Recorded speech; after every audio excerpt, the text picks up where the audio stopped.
서울 변두리 골목 어귀. 간판 글씨는 반쯤 지워졌고 유리문엔 김이 서려있던 그 집 제가 자주 가는 오래된 선술집입니다.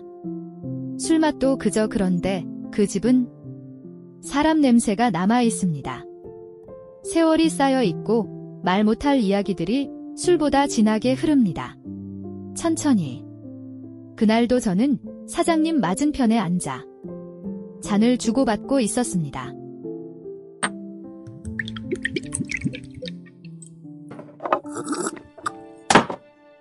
말없이 술잔을 채우던 사장님이 고개를 들며 그러시더군요.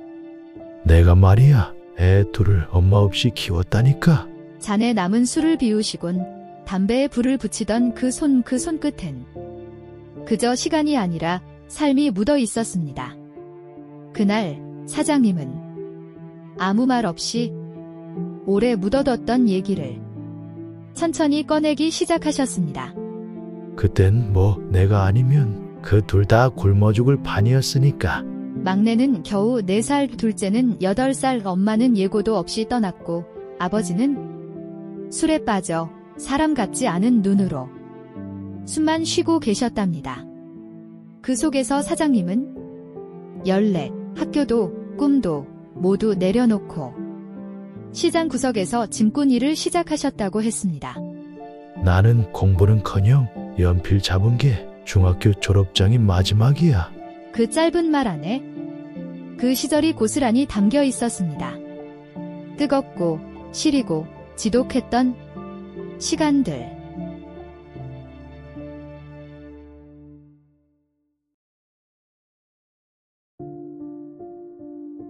안녕하세요. 우리네 삶의 이야기입니다.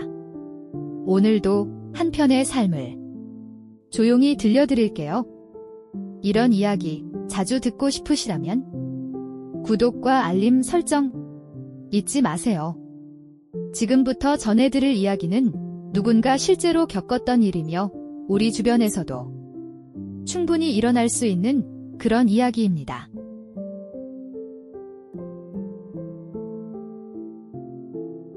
그날 아침 밥상엔 된장국만 덩그러니 식어 있었고 엄마는 없었습니다. 현관문은 닫혀 있었고 신발 한 켤레가 사라져 있었습니다. 14살 상구는 형광빛 셔츠 위로 얇은 점퍼를 입고 멍하니 문을 바라봤습니다.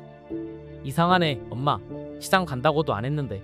8살 영자는 책가방을 맨 채 입을 꼭 다물고 있었고 막내 철민이는 잠옷바람으로 상구의 바짓가랑이를 붙잡았습니다.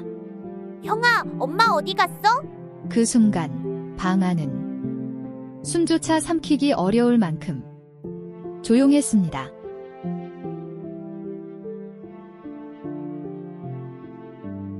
엄마가 사라진 지 사흘째.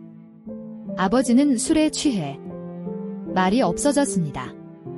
누렇게 변한 러닝셔츠, 텅 빈 눈, 그리고 손에 들린 소주병. 그 손이 떨리고 있었습니다. 다 내 탓이다. 다 내가 망친 거야. 그 후로 아버지는 일주일 넘게 방바닥에 누워 있었습니다. 그때 상구는 결심했습니다. 새벽 4시 작은 손에 로프를 쥐고 시장의 짐꾼줄에 섰습니다. 짐 옮길 수 있어요. 해주세요. 제발.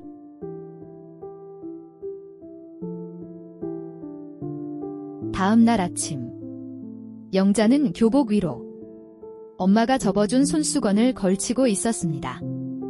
그 손수건은 며칠째 빨지도 못한 채 누렇게 말라 있었고 영자의 눈엔 또 눈물이 맺혀 있었습니다.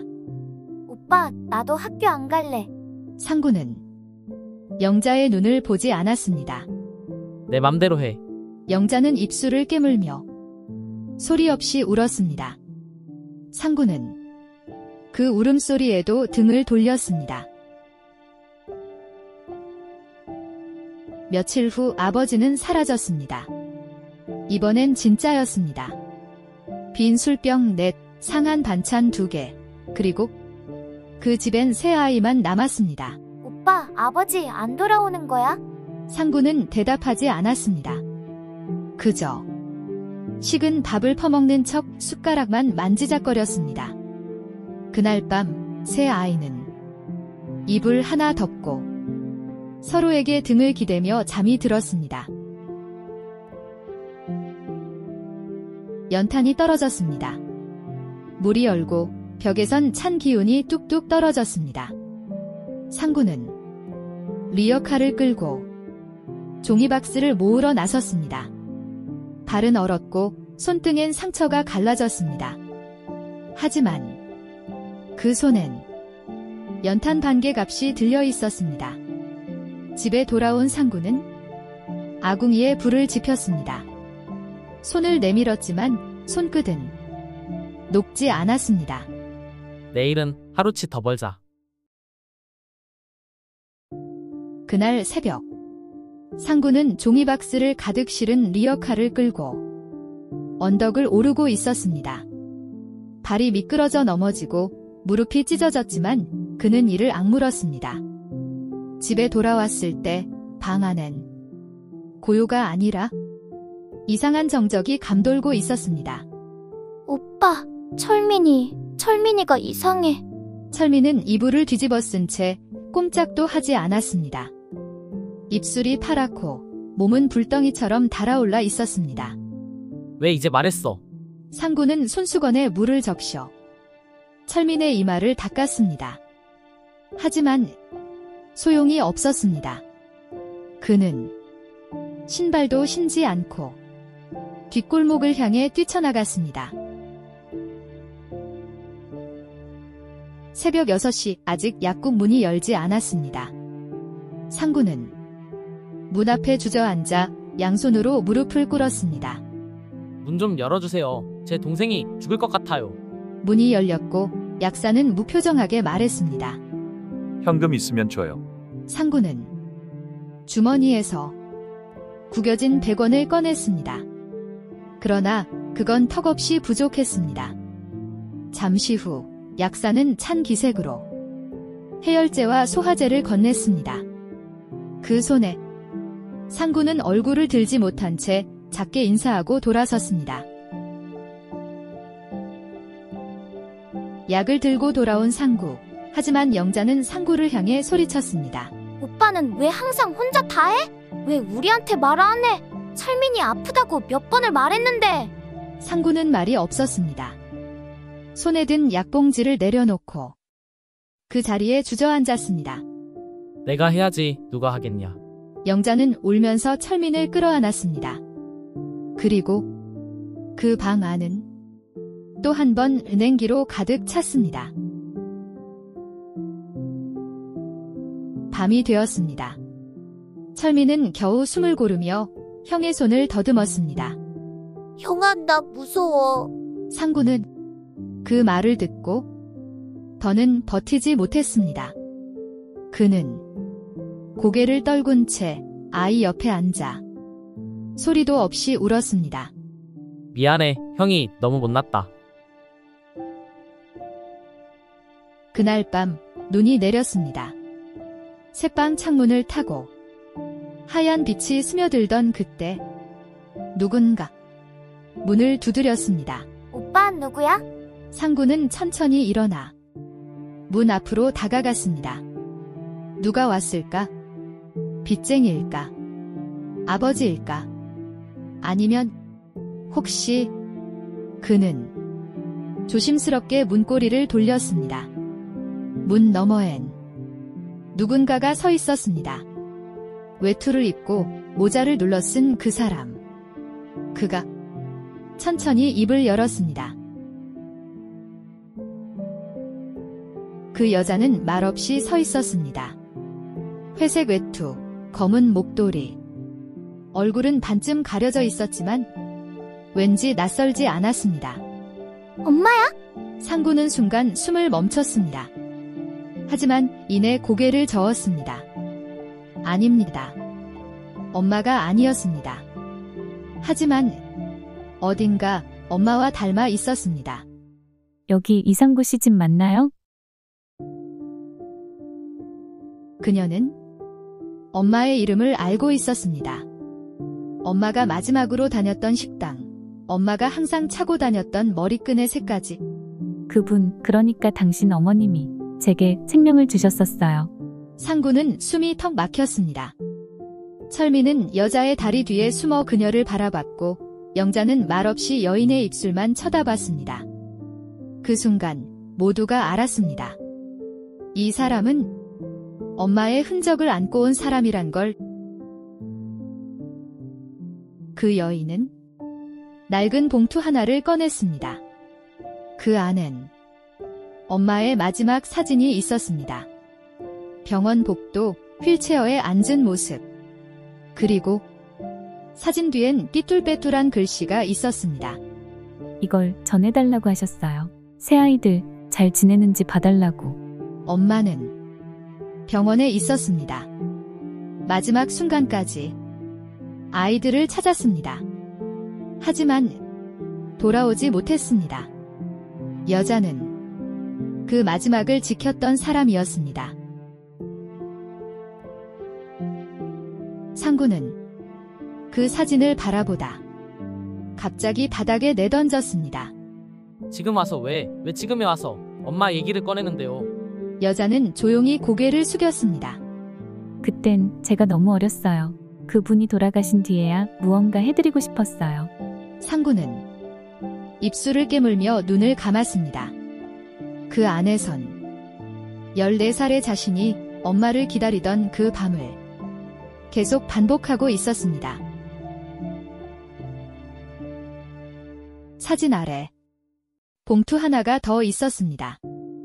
그 안에는 노랗게 바랜 종이, 그리고 엄마의 글씨. 상구야, 우리 영자, 철민이 부디 서로 다치지 말고 살아. 엄만 항상 너희 곁에 있을 거야. 상구는 그 편지를 손에 쥔 채 무릎을 꿇었습니다. 영자는 고개를 돌려 입술을 깨물며 울었습니다. 철민은 처음 보는 여인의 손을 자연스레 잡고 있었습니다. 그 여자는 하룻밤만 묵고 나가겠다고 말했습니다. 그날 저녁 방 안엔 오래간만에 김이 나는 국과 따뜻한 밥이 놓였습니다. 우와, 된장찌개다. 고기도 있어. 철민은 젓가락을 놓고 여자의 곁에 바짝 다가앉았습니다. 영자는 조용히 앉았고 상구는 끝내 밥상에 앉지 않았습니다. 우리끼리도 잘 먹고 살았어요. 이제 와서 뭐하러? 여자는 고개를 숙이고 묵묵히 밥을 떠서 철민의 그릇에 담았습니다. 식사가 끝날 무렵 철민이 말했습니다. 이모, 엄마 같아. 엄마 냄새다. 그 말에 상구는 주먹을 쥔 채 자리에서 일어났습니다. 그만해, 철민아. 그 사람 엄마 아니야. 영자는 아무 말도 하지 않았고 여자는 조용히 숟가락을 놓았습니다. 공기 속에 밥보다 무거운 침묵이 흘렀습니다. 그날 밤 영자는 여자를 따라 조용히 밖으로 나갔습니다. 진짜 우리 엄마 그렇게 아팠던 거예요? 여자는 잠시 고개를 끄덕였습니다. 나는 그분처럼 못 살아. 근데 그 아이들을 남긴 채 떠나는 그분의 마음 이제야 알겠더라. 영자는 말없이 등을 돌렸습니다. 눈물이 나는데 울 수가 없었습니다. 그날 밤 모두가 잠든 방 안에서 상구는 조용히 엄마의 편지를 다시 꺼냈습니다. 그의 손은 편지를 펴는 순간 한참을 멈췄습니다. 엄마 정말 우리 버린 거 아니었어요? 그 문장 하나, 그 글씨 하나가 가슴에 송곳처럼 박혔습니다. 눈을 감은 채 그는 편지를 접고 다시 가슴 속에 넣었습니다. 다음 날 아침 여자가 급히 일어나다 가방을 떨어뜨렸습니다. 그 안에서 흑백 사진 한 장이 나왔습니다. 상구는 무심코 그것을 주우려다 얼어붙었습니다. 사진 속에는 여자와 함께 선 바로 아버지의 모습이 담겨 있었습니다. 사진을 본 순간 상구의 눈은 의심이 아닌 확신으로 굳어졌습니다.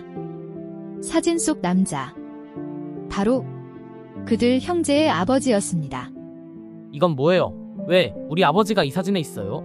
여자는 순간 당황한 듯 고개를 돌렸습니다. 하지만 피할 수 없었습니다. 그분은 한때 저와 함께 살았어요. 당신들 엄마 돌아가신 후에. 상구는 아무 말도 하지 못한 채 사진을 내려다보았습니다. 그 속의 아버지는 웃고 있었습니다. 자신들 앞에선 한 번도 보여주지 않았던 그 표정으로. 뒤늦게 들어온 영자는 상구 손에 든 사진을 보곤 멈췄습니다. 그리고 사진 속 얼굴을 확인한 순간 밥상을 걷어찼습니다. 이게 뭐야? 이모, 우리 아빠랑 같이 살았다고요? 여자는 고개를 들지 못했습니다. 밥은 바닥에 흩어졌고 김이 나던 국물은 싸늘하게 식고 있었습니다. 그땐 나도 어쩔 수 없었어요. 영자는 아무 말 없이 주먹을 쥔 채 복도로 뛰어나갔습니다. 그 뒤 방 안은 조용했습니다. 여인은 사진을 조용히 치웠고 철민은 눈만 껌뻑이며 그녀를 바라보다가 조용히 다가가 그 손을 잡았습니다. 이모, 나는 엄마 없는 거 싫어. 그 말에 여인은 고개를 들지 못하고 그 작은 등을 꼭 안았습니다. 어린 철민만이 이 상황을 가장 순수하게 받아들이고 있었습니다. 밤이 되자 상구는 조용히 신을 신고 문을 나섰습니다. 골목길, 불 꺼진 여인숙, 술 취한 사내들이 비틀거리는 가로등 아래 그는 그냥 걷고 또 걸었습니다. 엄마가 나한테 왜 이 짐을 다 남기셨어요? 비가 내렸습니다. 신발이 젖고 마른 입술에 빗물이 닿았습니다. 그 순간 어디선가 형아 하는 철민의 목소리가 들렸습니다. 철민은 맨발이었습니다. 작은 발이 축축하게 젖은 채 상구를 향해 뛰어왔습니다. 형아, 어디 가지 마. 상구는 철민을 껴안았습니다. 무너진 골목에서 단단한 건 그 형제의 품밖에 없었습니다. 그들 뒤로 멀찍이 여자가 서 있었습니다. 우산도 없이 그저 눈만 깜박이며 그 장면을 보고 있었습니다.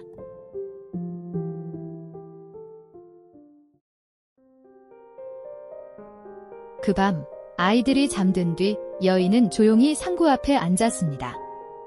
손에 든 머그잔은 식은 지 오래였고 입술은 말라 있었습니다. 나는 그분을, 그러니까 너희 아버지를. 여인은 이야기를 꺼냈습니다.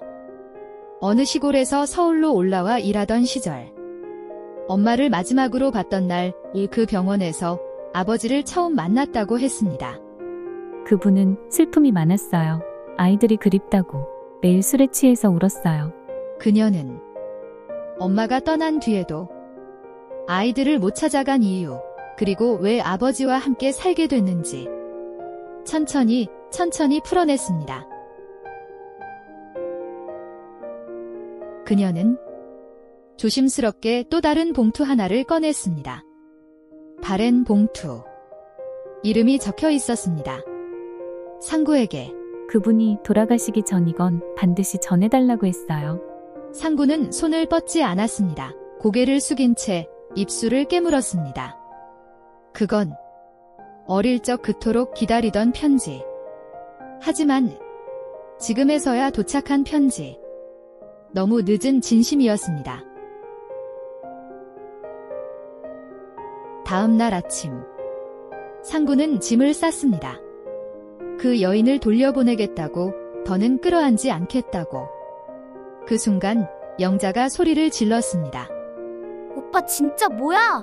혼자 다 안고 살다가 이제 와서 모르는 척해? 상구는 고개를 돌리지 않았습니다. 그래야 우리가 다시 무너지지 않아. 그 말에 영자는 더는 말하지 못했습니다.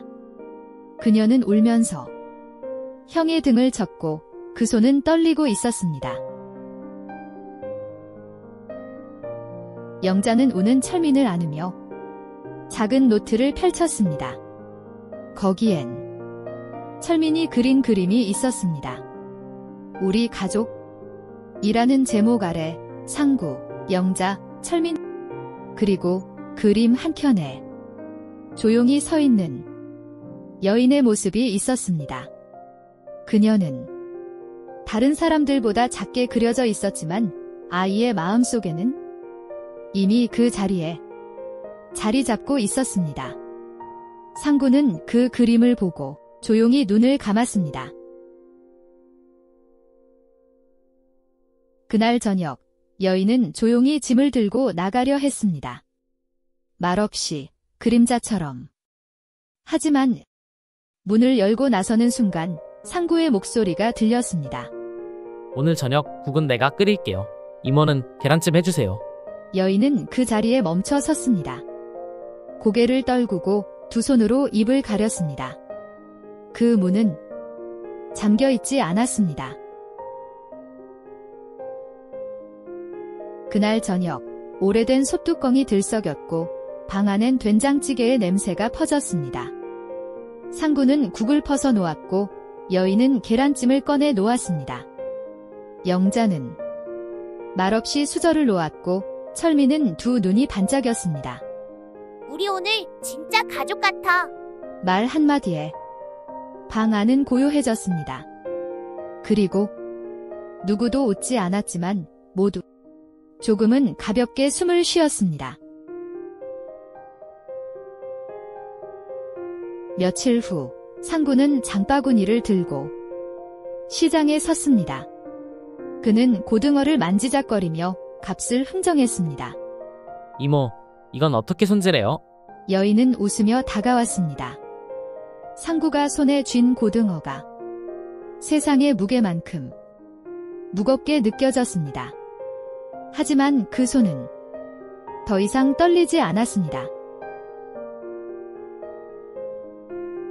오후의 햇살. 영자는 마당에 빨래를 널었습니다. 그녀의 입가엔 오랜만에 웃음이 머물러 있었습니다. 철민은 흥얼거리며 장난감 냄비에 물을 부었습니다. 엄마는 외계인, 우리 엄마는 지구에 없대요. 그 노랫소리에 상구는 부엌에서 웃었습니다. 여인은 손을 멈추고 그 창밖을 바라봤습니다. 그것은 가족이 다시 살아가는 소리였습니다. 여인의 짐, 조용한 작별. 그날 밤 여인은 작은 가방에 조용히 짐을 쌌습니다. 그녀는 머물 수 없음을, 자리를 채우는 건 더 이상 자신이 아니라는 걸 알고 있었습니다. 문 앞에서 그녀는 한참을 서 있었습니다. 그리고 뒤에서 들려온 목소리. 언제든 오세요. 우린 그걸 기다리는 법을 잘 아니까. 그녀는 고개를 끄덕였습니다. 눈물이 그 눈가에 고이려다 곧 다시 안으로 삼켜졌습니다.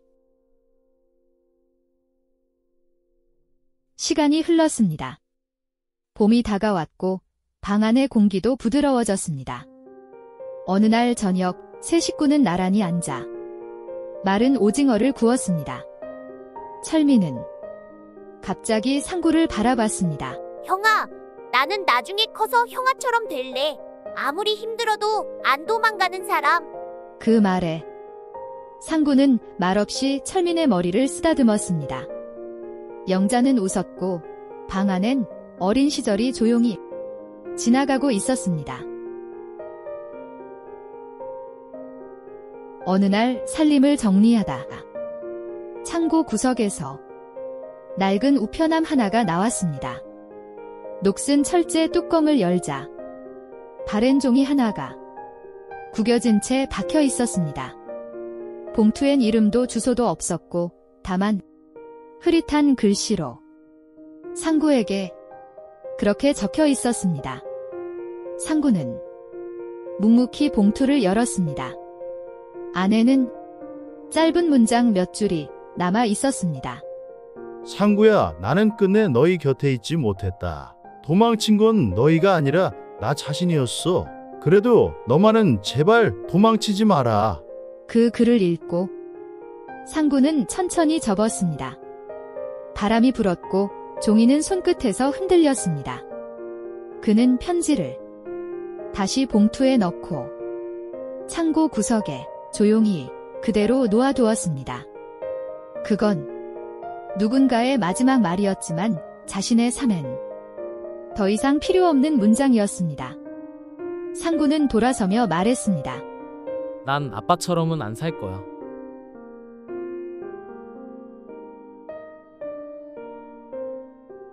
오늘의 이야기가 당신 마음에 작은 여운을 남겼다면 조용히 함께 해주세요. 구독과 좋아요, 알림 설정은 이 이야기를 계속 전해드리는데 큰 힘이 됩니다. 그리고 댓글로 당신의 이야기도 나눠주세요. 우리네 삶의 이야기 다음 편에서 다시 찾아뵙겠습니다.